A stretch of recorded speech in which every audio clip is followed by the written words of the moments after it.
एक बात निश्चित है, यह मेरी सबथेंस इवेन भागम है। इज़राइल लगभग 504 पथ किलोमीटर दूर है। यह पूरी तरह से सत्य है। मैं यही जानता हूं। यह एक पूर्ण राज्य है। यह ओमान राज्य है। इसकी विशेष राजधानी है। इसका नाम डॉन है। यह राजधानी इज़राइल द्वारा कब्जा किया जाएगा। इसका मतलब है कि लेबनान को 2 हिस्सों में बांट दिया जाएगा। यह मंटन माराइस ईरान और थियो को दिखाने वाला पंडन का थेर प्लेट है। यह पकड़ने के बाद वहां ईसाई लोगों को पूरी तरह से वहां लाया जाएगा, क्योंकि अगर अभी कहा जाए तो वहां के लोग पूरी तरह से पलायन कर चुके हैं। लगभग 5 लाख लोग यहां रहते हैं। 1000 से अधिक वर्ग किलोमीटर भूमि है। तो यह केवल लेबनान की एक तरफ है जिसे इस तरह से जाना जाता है। इसमें 5 महत्वपूर्ण शहर हैं। ये शहर भी विश्व प्रसिद्ध हैं और बाइबल शहरों में से अधिकांश हैं। जो घटना होने वाली है वह पकड़ी गई है। यही है जो अब दिखाए जा रहे बेवकूफी के लिए पेरे पेन प्राइस जैन है। इसे दोहराना चाहिए।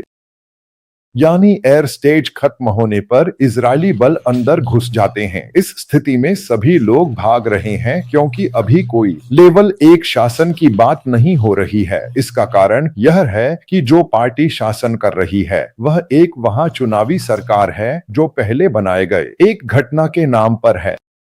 किसी न किसी तरीके से इसका कारण है कि वह राज्य पूरे देश को नष्ट कर रहा है। इसका एक मुख्य कारण यह है कि इस राज्य में, इस देश में, बहुत अच्छे तरीके से गए हुए देश में पहले मिस यू कहने वाले लोग शिया और सुन्नी हैं, जिन्हें उसने मारा। इसके बाद उसकी ईसाई स्थिति और भी बढ़ गई। यहां कुछ महत्वपूर्ण बिंदु हैं जिन्हें समझना आवश्यक है। जब उन्होंने बमबारी की और वहां के लोगों से जाने के लिए कहा, तो एक बात स्पष्ट है कि वहां से जाने वाले मुसलमान चाहे सुन्नी हो या अन्य, मैं जिनका समर्थन करता हूं वे यहां वापस नहीं आना चाहिए। इसलिए कई इमारतों को ध्वस्त किया जा रहा है। इसके बाद वहां के ईसाई लोगों को यहां लाया जाएगा। अन्य हिस्सों में भी लोग हैं। अरब देशों में गए हुए स्टैंस हैं। उन्हें वहां लाने का यही उद्देश्य है। फिर वहां से ईरान की दूरी बहुत नजदीक है। इस इवेन देश के साथ लगे अन्य इस्लामिक देशों के अरब देश इसकी दूरी बहुत बहुत बहुत नजदीक हैं। यानी इजराइल सुरक्षित है। यह वही है जो इरादा था। अमेरिका के साथ मिलकर एक खेल खेला गया था। इसके लिए हिजबुल्लाह को निशाना बनाया गया, जिन्होंने अनावश्यक रूप से हस्तक्षेप किया और फायरिंग की। अंत में घटनाओं की दिशा का पता चलेगा। इसीलिए मैं उन्हें पोतन और मंदबुद्धि कहता हूं। इसके अलावा जहां इन धार्मिक मुद्दों के माध्यम से इन देशों के लिए दुनिया में कोई समाधान निकालना संभव हुआ है, क्या आपने कभी सोचा है कि अगला मैं ही होऊंगा? मैं एक बड़ा देश हूं जहां शूटर भी हैं और ये कहे जाने वाले शिया सुन्नी भी हैं, जो वर्षों से एक दूसरे से लड़ते आ रही हैं और फिर ईरान के हथियारों को उठाते हैं।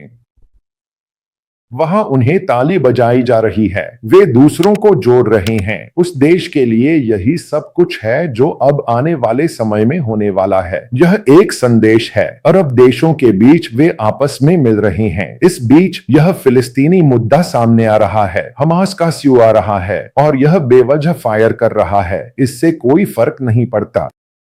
ठीक है, आप लगभग 60 साल के आदमी की तरह दिखते हैं। हम आज सुबह इसे तोड़ देंगे। हम इसे वापस ले लेंगे। 2 दिन और उसे बिना छेड़े वह भी नहीं जानता कि वह कब चला जाएगा। ऐसे ही चीजें चल रही हैं। ईरान सप्लाई कर रहा है।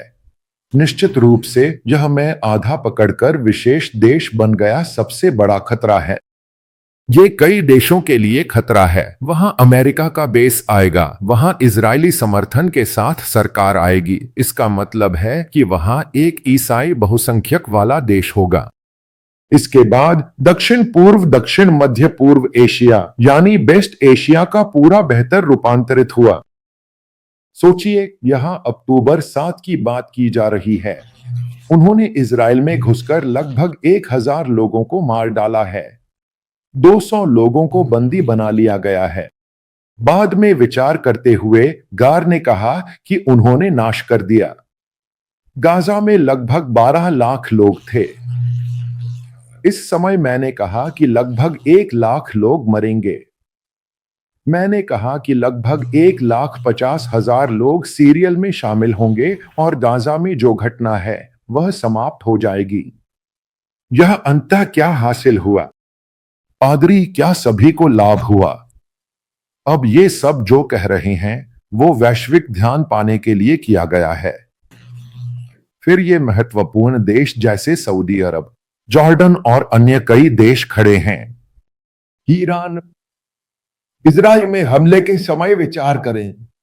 ये सभी देश ईरान के खिलाफ हमले के लिए मिसाइल ड्रोन का उपयोग करके उस क्षेत्र का उपयोग कर रहे हैं। यहां तक कि अरब देशों के लिए भी एक साथ खड़े होना संभव नहीं हो रहा है। आज की स्थिति में ईरान कह रहा है कि तुरंत हस्तक्षेप करना चाहिए और वर्की भी कह रहा है कि तुरंत हस्तक्षेप करना चाहिए। मैंने इतने दिनों तक हस्तक्षेप नहीं किया, तो अब क्या हुआ? अल्टीमेट में कौन इजराइल में खेल रहा है? इसका कारण यह है कि उनके पास सुरक्षित रहने के लिए बहुत बड़ा एक देश होगा। इसके लिए रास्ता खोला गया है। ये कहने वाले मरमंडन लोग यानी एक बात बहुत स्पष्टता से कह सकते हैं, यह तालिबान की उपलब्धि है। आतंकवाद ने उस देश को बर्बाद कर दिया है और उस देश में क्या उपलब्धि हुई है? यह सब नष्ट कर दिया है। उपलब्धि हुई है, वह देश बर्बाद होकर नाशवान हो गया है। क्या यह अरब इस्लामी देशों की गर्मी है जो बड़े अल्टीमेटम के परिणाम के रूप में है? वे किस शांति के बारे में बात कर रहे हैं? इसलिए मैंने पहले एक बात कही थी जो कि पूर्व मंत्री एमपी ने भी कहा था, यानी हमारे क्षेत्रीय शांति का अभाव क्यों है? हर जगह शांति है। अफ्रीका में भी कई जगहों पर शांति स्थापित की गई है। अगर यह हमारे धर्म के कारण नहीं हो रहा है तो धर्म को लेकर अब लोग समझ गए हैं, दुनिया समझ गई है। और यूरोपीय देशों ने भी फिलिस्तीन का समर्थन किया था। उन्होंने समझा कि यह एक ही समस्या है। इसलिए यूरोपीय देश भी कई अरबिक कॉलेजों से छात्रों को बाहर निकाल रहे हैं और मदरसे बंद कर रहे हैं, क्योंकि वे उस देश की संस्कृति को नष्ट करने की कोशिश कर रही हैं। वे अपनी न्याय को नष्ट करने की कोशिश कर रही हैं। यही समझने की बात है। दुनिया डिजिटल युग की ओर बढ़ रही है। तब हमले का तरीका ऐसा है कि यह सिखाता है कि मरने के बाद स्वर्ग में जाना है। यह सब एक भौगोलिक विनाश है। उस विनाश में विनाश के रास्ते पर खड़े होने पर मार पड़ना तय है। फिर भी इन देशों का क्या हुआ जो यह सब कह रही हैं? यह सब इस स्तर पर हुई घटनाओं के बारे में तो जानते ही हैं। जलाकर खत्म करने के बाद वे वहां गए। अंदर के लोग बेहद वीरता से भरे हुए थे। वे कहां गए? समझे कि सही वो 8 रेट किया गया है। जैसे पहले मामले की गंभीरता को देखते हुए ऐसा नहीं है कि वे इतनी बड़ी खुशी में पलटाव कर रही हैं। उन्होंने सोचा था कि एक बार खत्म हो जाएगा। इसके बाद राष्ट्रीय विधानसभा, तुर्की, इराक और अन्य देशों को तुरंत हस्तक्षेप करना चाहिए, अन्यथा स्थिति बिगड़ जाएगी। अमेरिका की स्थिति बहुत सरल है, लेकिन अगर उन्हें यह सब नहीं पता है तो उन्हें छोड़ देना चाहिए, क्योंकि हिजबुल्लाह और ईरान की विचारधारा दुनिया के लिए खतरा है।